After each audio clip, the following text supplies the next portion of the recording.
ചർച്ചകളിൽ എല്ലാ വിഷയങ്ങളും പരിഗണിക്കുമെന്ന് ഹൈക്കമാൻഡ് വൃത്തങ്ങൾ. ഏകപക്ഷീയമായ ഒരു തീരുമാനമുണ്ടാകില്ല. അടിച്ചേൽപ്പിക്കുന്ന തരത്തിൽ മുഖ്യമന്ത്രിയെ പ്രഖ്യാപിക്കില്ലെന്നും സൂചന. PR സുനിൽ ചേരുന്നു കൂടുതൽ വിശദാംശങ്ങളുമായി. സുനിൽ, ജനപിന്തുണ, MLA-മാരുടെ പിന്തുണ, പ്രവൃത്തി പരിചയം, ഈ 3 ഘടകങ്ങളും പരിഗണിച്ചുകൊണ്ട് ആരെയും പിണക്കാതെ ഒരു അനുരഞ്ജന ഫോർമുല പയറ്റാനാകുമോ ഈ ഘട്ടത്തിൽ ഹൈക്കമാൻഡിന്?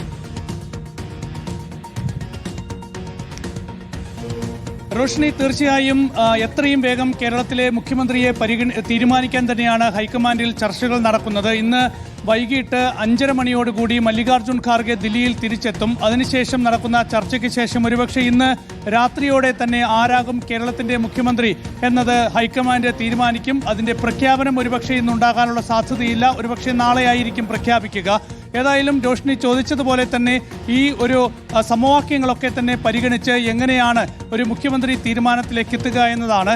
ഏതായാലും നേരത്തെ ഹൈക്കമാൻഡ് പ്രതിനിധികൾ കേരളത്തിലെത്തുകയും അവിടെ നിന്ന് MLA-മാരുടെ അഭിപ്രായം തേടുകയും അവരുടെ വോട്ടിംഗ് രേഖപ്പെടുത്തുകയും ഒക്കെ തന്നെ ചെയ്തതാണ്. നമുക്കെല്ലാവർക്കും അറിയാം, ഭൂരിഭാഗം MLA-മാരും KC വേണുഗോപാലിന് അനുകൂലമായാണ് വോട്ട് രേഖപ്പെടുത്തിയത്. KC വേണുഗോപാൽ മുഖ്യമന്ത്രിയാകണം എന്നാണ് ഭൂരിഭാഗം MLA-മാരും ആവശ്യപ്പെട്ടത്.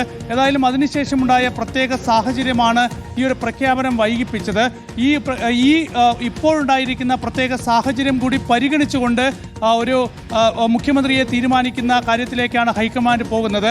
ഏതായാലും വ്യക്തമായ സൂചന ഈ വിഷയത്തിൽ ഹൈക്കമാൻഡ് നൽകുന്നത് അടിച്ചേൽപ്പിക്കുന്ന രീതിയിൽ ഒരു മുഖ്യമന്ത്രിയെ പ്രഖ്യാപിക്കുന്ന തീരുമാനം ഹൈക്കമാൻഡ് എടുക്കില്ല എന്നതാണ്. എല്ലാ വിഷയങ്ങളും പരിശോധിക്കും, എല്ലാ സാഹചര്യങ്ങളും പരിശോധിക്കും. അതിനുശേഷം മാത്രമേ പ്രഖ്യാപനം നടത്തുകയുള്ളൂ. മറ്റ് പല സംസ്ഥാനങ്ങളിലും മുഖ്യമന്ത്രിമാരെ തീരുമാനിച്ചപ്പോൾ അതിനായി ചർച്ചകൾ നടന്നപ്പോഴൊക്കെ തന്നെ ഇപ്പോൾ കേരളത്തിൽ നടക്കുന്നതിന് സമാനമായ സാഹചര്യങ്ങളൊക്കെ തന്നെ ഉണ്ടായിട്ടുണ്ട്. അപ്പോഴും അവിടുത്തെ ജനങ്ങളുടെ മനസ്സറിഞ്ഞുകൊണ്ട് തന്നെയാണ് അവിടെയൊക്കെ തന്നെ തീരുമാനങ്ങൾ എടുത്തിട്ടുള്ളത്. ആ നിലയിൽ തന്നെയായിരിക്കും കേരളത്തിലെയും തീരുമാനങ്ങൾ വരിക. ഏതായാലും കൂടുതൽ കൂടിയാലോചനകൾ നടത്തുന്നത് ഈ വിഷയത്തിൽ തെറ്റായൊരു തീരുമാനം ഉണ്ടാകാതിരിക്കാൻ വേണ്ടിയാണ് എന്നുകൂടി ഹൈക്കമാൻഡ് വ്യക്തമാക്കുകയാണ്. ഏതായാലും KC വേണുഗോപാലിന്റെ പേര് വളരെ സജീവമായി തന്നെ പരിഗണിക്കുന്നുണ്ട്. പക്ഷേ അതിനൊപ്പം കേരളത്തിലെ ഇപ്പോഴുണ്ടാകുന്ന സാഹചര്യങ്ങൾ കൂടി ഹൈക്കമാൻഡ് കൃത്യമായി വിലയിരുത്തുകയും ചെയ്യുന്നുണ്ട്. PR സുനിലാണ് വിശദാംശങ്ങൾ നൽകിയത്.